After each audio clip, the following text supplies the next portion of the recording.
Coming up on Theater Talk. We should talk about this play, Farinelli and the King, by Claire Van Kampen. Right. I only know, only two words, Mark Rylance. That's all you need Third to know, word, really. castrato. Yes, castrato. Theater Talk is made possible in part by the CUNY TV Foundation and Wynette Richardson.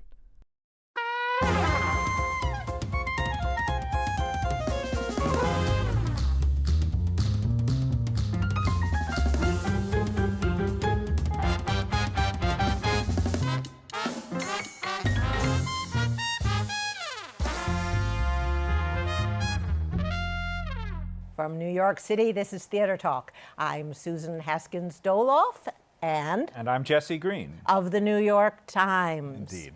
We're here for our season preview show, but we're going to do things a little differently this season. I am still here, but I am going to be joined by a rotating team of fantastic guest co-hosts, among them two of our panelists today. Michael Musto, now of newnow.next.com. Should I start rotating? Yes, yes. I can't move. Yes, yes. Elisabeth Vincentelli of the New York Times, the New Yorker, Newsday, and the Three on the Aisle podcast, which I have to say was hatched on this program. It was. It really was. That's right. Yes. And not a co-host, but our oldest and dearest friend, because he's on New York One on Stage. I am on New York One on Stage. Enough TV for you, Patrick Pacheco of the LA Times, and also writing a book about the 100th anniversary of the American Theater Wing. That is right, an oral history. So even though we're all rotating, can we still talk while we do it, or can we only do one thing at a time? The whirling dervishes. Okay, I'd like some of you to pat your tummies while we discuss the fall season so far and what's to come. One of the shows we have all seen by now that opened the season. And it's closing next week. Is Michael Moore's show. What was it called? The Michael Moore Show? The terms of my All about surrender. Michael Moore? Yes. It's just about me. Don't talk about anything else. You almost killed. Oh, yeah. Green of That's the why New it York ran Times. 4 months. Okay. 37% business. No. Oh. Yeah, probably. Yeah. Really? With my rave, that could have been 38. Well, because it was preaching to the choir. I mean, this kind of liberal bastion, or this liberal show, very liberal show, with lots of red meat to people that are in the bluest city in the world. I don't think that was the problem with the show. I think the problem with the show was that it was just bad. Michael, what do you think? I didn't go. They booked me as a guest star and canceled me. And they have a few more days to rectify it. Oh, so it might turn out to be good then. How about you, Elisabeth? It's an exercise in more narcissism, which is what he does. So I shouldn't be surprised by that. But it's so relentlessly about more. I want less of more. And also, there's not that much about Trump. I was expecting a lot more. Virtually nothing. No, he's not in the show at all. He's raising fame. None of what he said was true. But that didn't matter. He knew how to communicate to the American public. He knew how to tell them what they wanted to hear. He went all over Wisconsin the last week saying, I'm going to make you all rich. I'm going to make you all rich. You're going to make you all rich.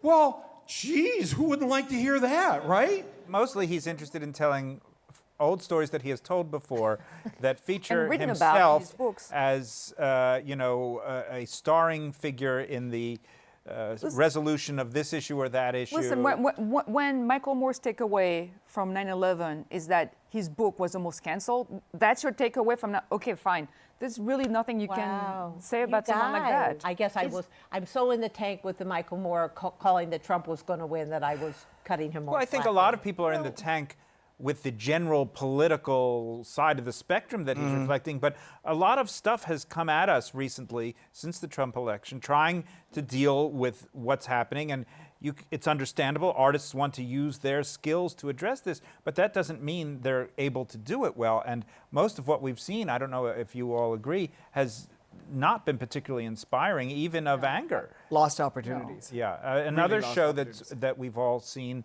that opened this season is 1984, which not directly about Trump, but was brought to Broadway in order to kind of exploit and ride the moment. Remarkably not subtle, but it didn't seem to be as theatrical as it could. There was something antiseptic about it. Let's put it that way. It seemed to me that there was something antiseptic about But it. I did sit there thinking, what a writer that George Orwell was. I truly did. Well, it's a classic, and, Yeah. and it is visionary. I thought the first half, the storytelling was very muddled. But once it gets really gory and violent, it basically is genre. It's a horror play on Broadway, which you never see. And to see a genre play on Broadway, I found exciting. To see a play that was relentless about attacking the audience, I really enjoyed Yeah, it. oddly, I didn't go for that. I found myself I mostly didn't what go I was for that. thinking was, oh, well, that's an interesting piece of gum on the floor. I could barely look at it. It really It was very did bloody. represent a new level of gore or Of violence sadistic and- violence. No, Gore didn't win. Trump won. Of sadistic violence, then. No, but I on think Broadway. every play that comes to Broadway, whether it's intentionally to reflect the Trump era or not, reflects the Trump era. As we talked about, last season's nominated 4 best plays all had to do with Trump, whether it be Oslo, Sweat, Doll's House 2. They're all reflections of the horror. I think at this point we will see Trump in everything, and it's really not the work. The work doesn't have Right, to do you don't- anything. right, We it's the- bring it with us. We will bring it to So this SpongeBob. they should- We will see SpongeBob as He's some kind orange, of crazy isn't he? It's about the end of the world. allegory. He's an orange sponge. And I'm not sure how we can fit Hal Prince's Prince of Broadway into this theme, but let's give it a try. Some very good numbers, some great talent. I love Chuck Cooper. I like Emily Skinner. But it added up to less than the sum of its parts because it had no reason behind it. I mean, except here's a number that I directed, now directed by Susan Stroman, with different people.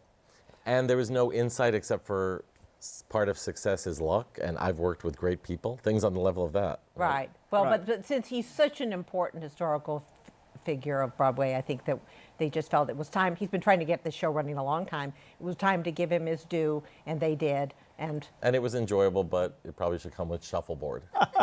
Well, I like Shuffleboard and I like the show. I like the show because it showcased Stephen Sondheim's songs, which I think were the best part of it in many respects. Supposed to be a Hal Prince review, not a Sondheim review. That is true, but what I came away with the composers there. Yeah, he's were- pretty amazing, And Hal yeah. Prince's shows, Candor and Ebb as well. Hard to do a review of someone who was, for many years before he was even a director, which is hard enough, a producer. So they put in songs from shows he produced, and you begin to wonder, well, how does that reflect his particular talents? He had good taste. You don't get any idea of what made his show so powerful at all.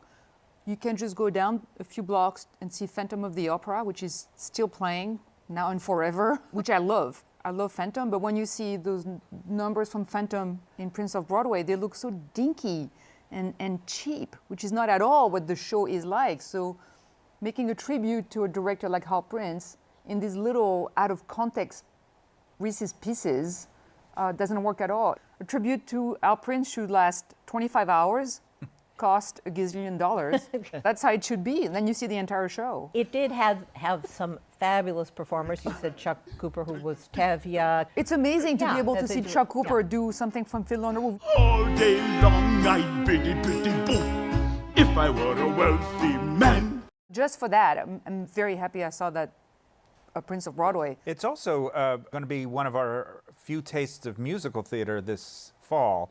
There are very few musicals, so many of them pile up into the spring anyway these days, and some of them are a little peculiar or maybe not quite musicals. Let's leave out of this discussion of musicals Springsteen on Broadway, which, although it will obviously have songs in it, is not a musical. No one is quite sure what it is. That's except- a luxury item. That Yes. show. Yeah. Are the tickets $800 and $900 face? Something, yeah. And they're very difficult to get even at that.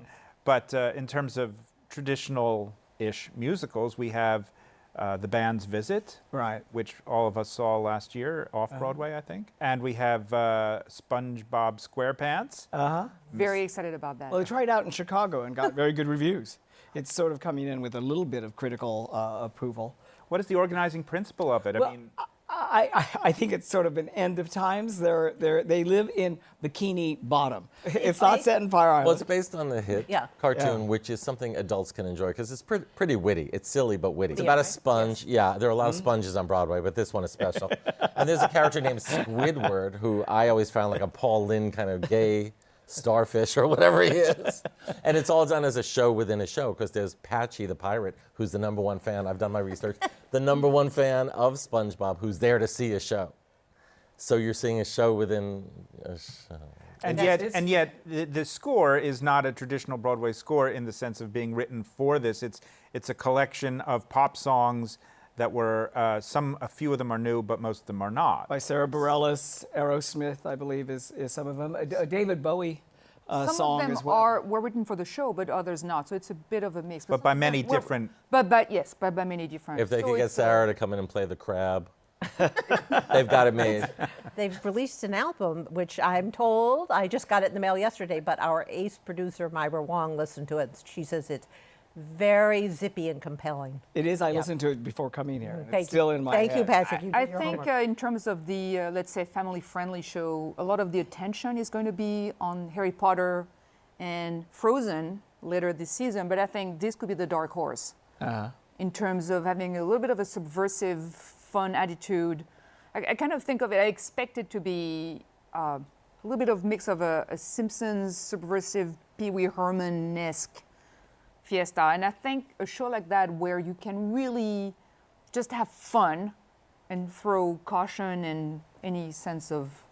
It's directed by a woman who's has Tina a very Landau. Tina Landau. A real avant-garde off-Broadway figure, so that makes it even more interesting in some ways, Right. and quite a bold choice from the producers. Well, I think are they making a Julie Taymor Lion King move? Yes. Yeah. And if this leads to Dora the Explorer, the musical, we're all in trouble.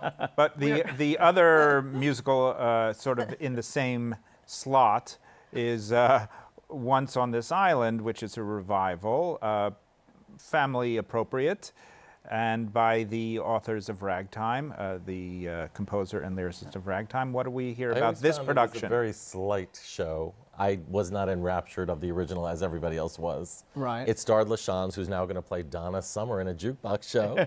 I cannot wait for that, by the way.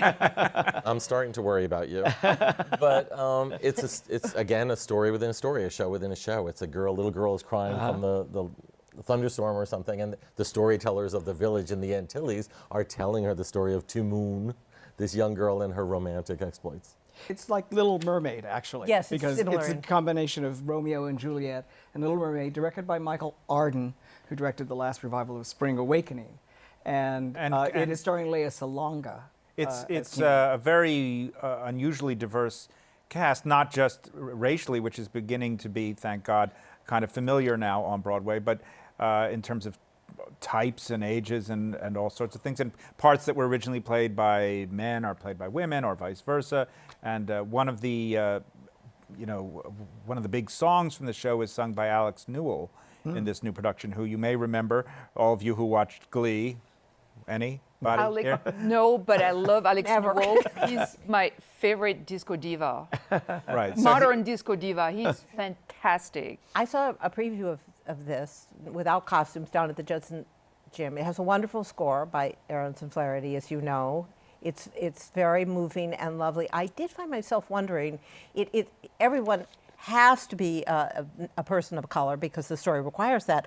But I thought, well, does this wash that it's an all-white creative team presenting a musical which is very much about race conflicts? Well, it wouldn't happen today, would it? If it were a new show, but it but is since a revival. this is written, all Yeah. right. The assistant director is Nikki James, who got a Tony for the Book of Mormon, and who seems to be evolving into a new role. Didn't know it's that. pretty rare for actors to do that, and she's still in the prime of her career. She was in the park shows this summer. She was in Bubbly. She was amazing in Bubbly Black Yes. Girl at Encores, and she's assistant director on this revival, which I find very intriguing. That's right. And then the only other musical this fall is, as we started to say, The Band's Visit, and maybe we short shrifted it a little. It did win all those awards, but more than that, I would say it's great. People here I are actually didn't see it off Broadway, but it won every award, and it's about Egyptian musicians who end up in Israel, and the locals take them in. What does that remind you of? Come From Away. Yeah. Seriously. It could not have a more different feeling. than, But Come From Away, Come From Away is positive and everybody's uplifted and it's everything, even though there's 9/11 over there, but everybody's, it's a very subplot. upbeat. And the people in the band's visit have a lot of, well, It's very dry. Interiority. It's droll and Yeah. dry. It plays things close to the vest, which is very, some people may say is un-Broadway. But what is Broadway and what is not Broadway? It's so bold. I mean, what was so beautiful about the show was how understated it was, both in direction and in book and in music. David Yazbek wrote the book.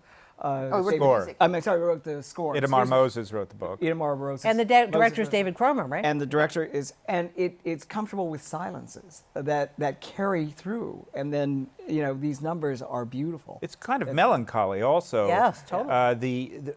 If there's a theme, it's the things that people are unable to say, both because they can't necessarily communicate with people from a different culture with a different language, or because of the weight of sadness in their lives. This is not, as we would normally say, a Broadway kind of idea, and yet it is so beautifully done that it seems like it would be foolish not to try. It's like Fun Home that way. I think every idea is a Broadway kind of idea. I mean, if it works, it is a Broadway kind of idea. That's pretty much the only thing. You always hear, this show is not Broadway. Fun Home But wasn't. it's kind of and wonderful that Come From it Away doesn't have wasn't. names. We love Katrina Lenk, but Well, it doesn't Tony have box Shalhoub. office names. Tony but it Shalhoub. has already the box office reviews, and it's going to be a hit.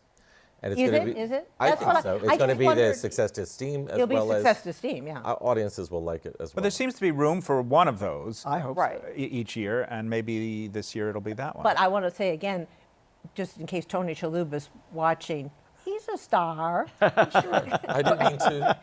and it's got Taking foot out of mouth. and it's got John Cariani, who's one of my faves, although They're all a great Tony nominee, John stars. Cariani. And we should mention again Katrina Lenk, who was in wonderful. Indecent, Yeah. and this could well be a very big breakthrough. I think it will be a performance for breakthrough. her. She just keeps breaking through. She's an No, this- astonishing stage creature, Amazing. and with a. So what beautiful else? voice. Well, that's it for musicals. All right. But of course, that's only about a third of the fall season. We have, the first big play opening is the revival of M. Butterfly, starring Clive Owen, and directed by Julie Taymor. Starring Who Cares? It's directed by Julie Taymor. Yeah. That's remarkable. That's And it. Jin Ha, we should say, plays Right. the other character of unknown gender, as we're supposed to say. And the playwright David Henry Wong has. Now, is it unknown gender or is it a man pretending to be a woman? It's a man pretending to be a woman in order to spy on this French diplomat. Well, just So to it's spoil not the whole show, Oh, why wait. don't you, Patrick? no, but I mean, is that a big reveal? Is that a Well, spoiler? not for a show that was a huge hit, I think. I think we It was- can Yeah, I think I we don't can. think. Yeah, There and are it's people based on on. the boards who don't want you to tell them what happened in Hamlet. Honestly, don't tell me. Spoiler alert. Spoiler alert. Look, folks. We're going to tell you. It's about a man who pretends to be a woman to act as a spy on this diplomat. Now, it's not a trans character. It's someone pretending to be female. And when you see a picture of the real person, you think, How did really? he believe I was a woman? And the young man is Jin Ha, Yes. who was in the Chicago production of Hamilton. Yeah, an and is understudy to Hamilton. understudy to Hamilton. Now, when it came time for the diplomat and the Jin Ha character to have, let's say, intimate relations, what happened and how did? Well, that's a spoiler. Yes, well, That's the spoiler. Plus, we're not discussing it on PBS. That's Oh, I forgot. Family But Emmy anyway- award-winning show. Yeah. It's a revival, but it's also a revisal, we've heard. Yes. Right. David Henry Wong has rewritten the play a bit to reflect information that's come out since the first production. And any show directed by Julie Taymor is probably a revisal just by that fact, wouldn't you say? Absolutely. Yeah. I mean, by virtue of just her vision Yeah. in that way. And it had a pretty spectacular vision originally as well. Let's move on to another big opening in the early fall, which is a new play by Ayad Akhtar called Junk at Lincoln Center Theater.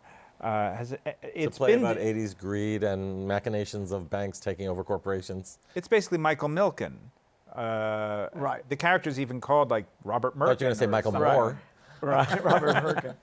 It was done at the La Jolla Playhouse, I believe, and got a very good review from Charles McNulty. He said it was thrilling. He said it was thrilling, absolutely. And it is so timely, extraordinarily So we should say that junk in this case refers to junk bonds, Right. and to the sort of conversion of the American and world economy from one based on the value of actual goods to the value of cash, of money. If you saw the movie The Big Short, it's a similar theme on how debt can be your way to the stars. Right. Debt is an asset, and it takes over, it goes over, I think, a 30-year period. The star is Stephen Pasquale.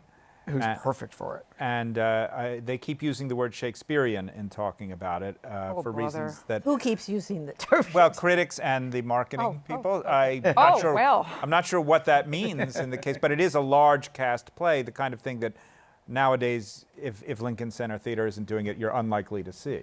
And who's directing it? Is it Jerry Zaks? No, it up with it's Doug Hughes. I Oh, it's Doug Hughes. That's right. I have very modest expectations because I have not been a fan of Ayad Akhtar's previous shows, which included Disgraced. I find it very didactic and clunky. But going with an open mind. I thought Disgrace As was always. great. But didn't it you won the think Pulitzer. Disgrace touched on interesting issues? Touched on it, but that doesn't mean he did it in any way that was I'm witty with or Elisabeth smart. on this one. I always I can touch this table, doesn't mean that I can make it interesting. Touch wood. try Is it. Wood. Try it. See, that is Oh, the no. move. I touched. I thought it was terrific. I love Disgrace. My main problem with this is I liked 80s greed. I had a great time in the 80s. I enjoyed the greed. I took part in the greed. And you- And also- What is the problem with I loved Enron. All right. Put it out there. It looks like You must have seen it in looks like London. Doug's going to be a big hit I then. saw it here and I loved it. So there you go. You were there that night. And then we have two really star-driven Yes, vehicles yes, that we ought yes. to Yes, yes, yes. discuss. Someone want to fill us in on Meteor Shower? That's a Steve Martin play which Amy Schumer is starring in about two couples watching the title shower. I hope they wear glasses, unlike Trump with the eclipse. It's sort of, Charles McNulty said it was no. Seriously, said it was no good. and I think he compared it to sort of a Saturday Night Live skit or parody of Who's Afraid of Virginia Woolf. And That sounds great. It's got a terrific cast with Laura Benanti. Keegan-Michael Key. Yeah. And Alan, how do we say his last name? Tudyk. Tudyk. Is it Tudyk? And Amy Schumer. I like some things about Bright Star, but for Steve Martin, that was almost like a Lifetime movie come to Broadway. This is the return, it seems, to his loopy style. Yeah, to me, Bright Star, well, I did not seem to come from his center. No. I didn't quite get that. With the plot twist. No spoiler alert here. No spoiler I alert. thought they're not going to go there, and they did. In its defense, we hear that Martin has rewritten it, but, well, they always say that. We The have Parisian Woman. We have Parisian Woman with Uma Thurman. Right. And speaking of revisal, apparently Beau Willimon, Right. it's based on an old French play, but apparently he's also going to do rewrites every week, I guess, depending Well, on... it's been hanging around for a number of years, even in the American form. Right. And but now he's going to keep it topical, is what you're saying? It will be in Trump time from everything that But I've also read about apparently it. he's going to make little tweaks every week And because to the script, depending on what's in the news. It's He's set gonna in keep modern day D.C. She plays a socialite, part of a Right. power couple. the husband is in line for a judicial appointment, and she's going to make sure that he gets to the top of that short list because through a lobbyist that she's having an affair with. So it's very Pamela Harriman, if you know Yeah. who Pamela Harriman is. We had a Pamela Harriman play not too long Yes, ago. yes. That, Which one? What was it? Hello, Pammy. I was the one It was at Lincoln Center. Riddler was trying to amazing. remember. The Art of Conversation? And or Jan- Oh, something yes, like that's that? right. That's Yeah. right. Jan Maxwell. With Jan Maxwell. was in it. But in this case, it's played by Uma Thurman, so it's an entirely different story. Do you know the La Parisienne, the play that it's Not based at on? all. You're Not our at all. expert on things French. Not that, no, I don't know that one. So. It's a Well, I'm farce. just It's a- disappointed. it's a- Can you be our expert on things Spanish at least? As we should talk about this afraid play, Farinelli and the King, by Claire Van Campen. Right. I only know, well, the only two words, Mark Rylance. That's all you need Third to know, word, really. Castrato. Yes, because well, there I'm was there. wait, is that a spoiler alert? No, that's No, It's there in was- the plot synopsis. What do you want from me? There was a movie called Farinelli some decades ago. But it is about this castrato who gives up a career in the great opera houses of Europe in order to be the personal musician of Philip V. Fourth. Philip V. Fourth. Philippe The fourth? I'll defer to And Mark the expert. What does McNulty say? Mark Rylance does not play the castrato. No, he plays Philip. Two people Fourth play or the fifth. castrato. That's correct. One who does not sing, and the other one who does sing. So one is the singing voice of the castrato, and That it's is played right. by the great countertenor Easton Davies. Marnie That is Nixon. correct. Yeah. Oh my! Now Marty Nixon. we're out of time, so I'm going Thank to ask God. you: will you all sit tight and come back here next week for a little pickup segment? Sure. Thank you. It sounds exciting. A week from today? We come back a week from today, and just stay in your chair, wear your tie again. Meanwhile, I want to thank you very much, Pacheco of the LA Times, writing the American Theater Wing book.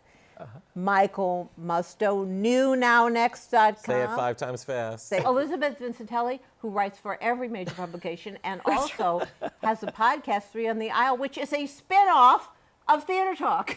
It was spawned Yes. indirectly. All right, so Spawn of Jesse the Green, devil. Spawn The of love the devil, child. my lovely co-host. Thank you very much. And oh ma chérie came floating on a lemon leaf, flying in on a jasmine wind. Calzone and oh ma chérie, and we danced with them in a jasmine scented wind.